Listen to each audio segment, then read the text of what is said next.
Again continue करने जा रहे हैं अपने डेली यूजेस की सेंटेंसेस की सीरीज को।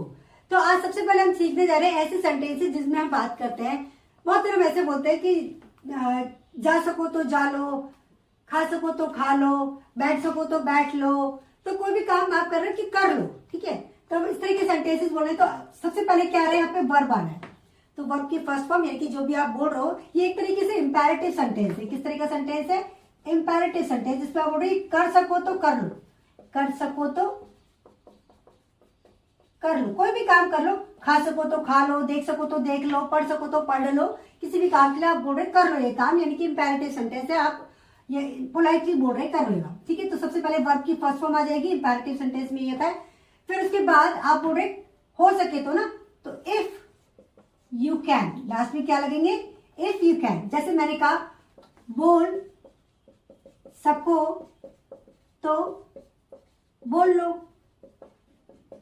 तो बोलना पहले आ रहा तो speak. If you can, if you can तो फिक्स है, वर्ब जो आप जिस वर्ब की बात कर रहे हैं पहले वो लगाना। जैसे मैंने कहा खा सको तो खा लो, तो खाने की बात हो रही तो ईट इफ यू कैन। देखा कितने इजीली आपने इतने छोटे छोटे वर्ड्स को यूज करके पूरे सेंटेंस बना लिया। और भी एग्जांपल ले लेते हैं वर्बली। जैसे मैंने कहा जा सको तो जा लो, गो इफ यू कैन, आ सको तो आ लो, कम इफ यू कैन, लड़ सको तो लड़ लो, फाइट इफ यू कैन। सो अगर आप अपने सेंटेंसेस को इस तरीके से बोलना चाहते हैं, जैसे वो नए मोबाइल के लिए तरस रहा है या फिर वो आपसे मिलने के लिए तरस रहा है, तो नए मोबाइल के लिए तरस रहा है, ये नॉन एक्शन सेंटेंस हो गया। और अगर आप यही बोलना चाह रहे हैं कि वो आपसे मिलने के लिए तरस रहा है, तो ये एक्शन केस हो गया। तो दोनों को सीखते हैं। सो आइडेंटिफिकेशन क्या है? तरस रहा है। It can be in past also, जैसे तरस रहा था और फ्यूचर में तरस रहा होगा, किसी भी आप टेंस में यूज कर सकते हैं। तो सबसे पहले सब्जेक्ट इज एम आर, क्योंकि यहाँ पे मैंने एक कॉन्टिन्यूस का लिया ना, प्रेजेंट कॉन्टिन्यूस, तो इज एम आर। अगर आप पास्ट में बनाना चाहो तो वॉज वर्ब, फ्यूचर में विल बी, शैल बी। और तरसना होता है लॉगिंग, लॉग, तो इसमें लगा देंगे लॉगिंग क्योंकि कॉन्टिन्यूस है। For, logging for. फिर अगर आप किसी चीज के लिए तरस रहे हैं तो वो नाउन है। पर अगर आप बोल रहे हैं कोई एक्शन इसके बाद, जैसे मिलने के लिए तरस रहा है, बोलने के लिए तरस रहा है, देखने के लिए तरस रहा है, तो वर्ब, तो वर्ब में लगाएंगे आप आईएनजी और उसके बाद ऑब्जेक्ट। दोनों ही केस की बात करते हैं। जैसे मैंने कहा वह नए मोबाइल के लिए तरस रहा है। सेंटेंस बनाने से पहले मैं इज एम आर क्लियर कर दूं। एम लगाते हैं विद आई, और अगर आप he, she, it, any name singular की बात करते हैं तो is, you, we, they plural की बात करते हैं तो आर।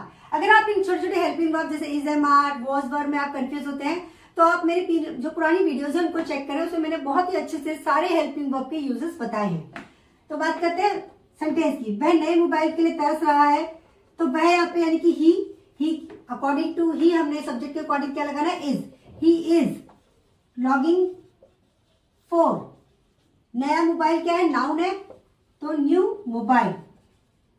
पर अगर इसी सेंटेंस को मैं इस तरीके से बोलूं, वह नया मोबाइल पाने के लिए तरस रहा है, तो इसको एक्शन में बनाते हैं। ही इज लॉगिंग फॉर, अब पाना क्या होता है? गेट, तो he is longing for, get में लगा देंगे आईएनजी, ही इज यानी कि वर्ब में लगा दिया ING. He is longing for getting new mobile. और भी कोई सेंटेंस बना सकते हैं, जैसे मैंने कहा तुम नए घर के लिए तरस रहे हो, you are longing for new home. या तुम नए घर में जाने के लिए तरस रहे हो, तो you are longing for getting shifted in new home. तो इस तरीके से आप किसी भी सेंटेंस जिसमें आप तरस रहे हो की बात कर रहे हो उसमें लगाएंगे लॉगिंग फॉर। तो बात करते हैं अपने थर्ड टाइप। थर्ड टाइप के सेंटेंस में हम बात कर रहे हैं ऐसे सेंटेंस की जिसमें आप बोलते हैं रह गया है। क्या हो गया? रह गया है। अब इसका क्या मतलब? जैसे बहुत बार हम ऐसे बोलते हैं अपनी हिंदी में, अभी तो मिलना रह गया है, या बोलना रह गया है, या खाना खाना रह गया है। तो इस तरह के सेंटेंस जिसमें आप बोल रहे रह गया है, कोई काम रह गया है, उसको कैसे बनाते हैं? रूल है देयर इज। क्या लगाएंगे? सबसे पहले आप देयर इज लेफ्ट, लेफ्ट मतलब ये काम रह गया है। There is left to be, क्या लगाएंगे फिर आप? There is left to be का मतलब ये काम करना रह गया है। फिर इसके बाद आएगी वर्ब की थर्ड फॉर्म और लास्ट में ऑब्जेक्ट। एग्जाम्पल लेते हैं कुछ, जैसे मैंने कहा अभी खाना खाना, अभी खाना रह गया है। तो सेंटेंस कैसे स्टार्ट करना है? There is left to be eaten, ठीक है, नाउ, नाउ मतलब अभी।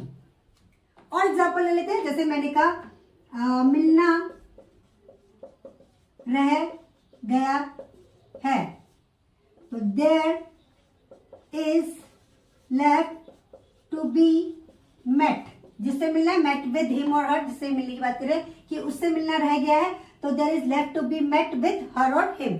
और भी तरह के सेंटेंस हो सकते हैं, जैसे अभी जाना रह गया है, there is left to be gone there, या अभी पढ़ना रह गया है, there is left to be read, या जो भी बोलना चाहते हैं, इस तरीके से सेंटेंसेस आप बना सकते हैं। तो फोर्थ टाइप में हम बात करें ऐसे सेंटेंसेस भी जिसमें हम बोलते हैं कि कार खरीदना कोई बड़ी बात नहीं है, यानी कि क्या बोलते हैं, कोई बड़ी बात नहीं है।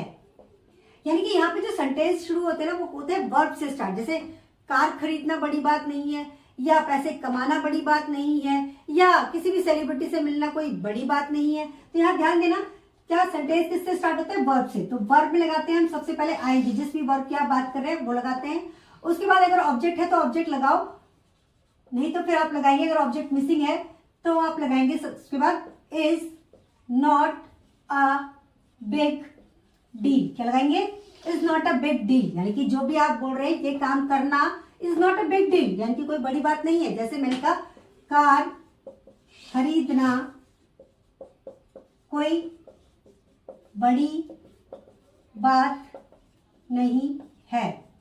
तो कार खरीदना, तो बाइंग अ कार, तो क्या करना है हमें, जो भी वर्ब है पहले उसमें आईएनजी फिर ऑब्जेक्ट, उसके बाद जो हमें लगाना है is not a big deal. ठीक है, और एग्जांपल ले लेते हैं ताकि अच्छे से क्लियर हो जाए। जैसे मैंने कहा पैसे कमाना कोई बड़ी बात नहीं है। ठीक है, तो पैसे कमाने यानी कि earning money is not a big deal. और अगर आप इस तरह के सेंटेंसेस बोलना चाहते हैं, जैसे सवाल ही पैदा नहीं होता, बहुत बार हम अपनी हिंदी में बोलते हैं सवाल ही पैदा नहीं होता। जैसे वहां जाने का तो सवाल ही पैदा नहीं होता, या उससे बात करने का तो सवाल ही पैदा नहीं होता। तो इसकी इंग्लिश क्या होगी? No question. क्या बोलेंगे हम? No question rises to. No question rises मतलब सवाल ही पैदा नहीं होता, सवाल ही नहीं होता, टू, फिर उसके बाद जो आपकी वर्ब है उसकी बेस फॉर्म यानी कि फर्स्ट फॉर्म, फिर उसके बाद ऑब्जेक्ट। जैसे मैंने कहा वहां जाने का तो सवाल ही पैदा नहीं होता। ठीक है, तो नो क्वेश्चन राइजेस, क्या बोलेंगे हम? No question rises to go there, है ना। और सेंटेंस ले लेते हैं, जैसे मैंने कहा ऐसा बोलने का तो सवाल ही पैदा नहीं होता, ऐसा बोलने का तो सवाल ही पैदा नहीं होता। तो अगेन कैसे स्टार्ट करेंगे? नो क्वेश्चन राइजेस टू, ऐसा बोलना, to speak, so, such, like that, जो भी आप बोलते हैं। और भी सेंटेंस जैसे यहां आने का तो सवाल ही पैदा तो नहीं होता, तो no question rises to come here. या फिर मैंने कहा नाराज होने का तो सवाल ही पैदा नहीं होता, तो no question rises to get angry. तो इस तरीके से देखा आपने कितने इंटरेस्टिंग और इजी वे में आप छोटे छोटे सेंटेंसेस से अपनी स्पीकिंग स्टार्ट कर सकते हैं और एक अच्छे स्पीकर बन सकते हैं। तो आई होप कि आज की क्लास भी आपको इंटरेस्टिंग लगी होगी, एंटरटेनिंग लगी होगी। अगर आप मेरे चैनल पर नए हैं तो चैनल को सब्सक्राइब जरूर करें और ज्यादा से ज्यादा शेयर करें, लाइक करें, कमेंट करें। Thank you so much for watching.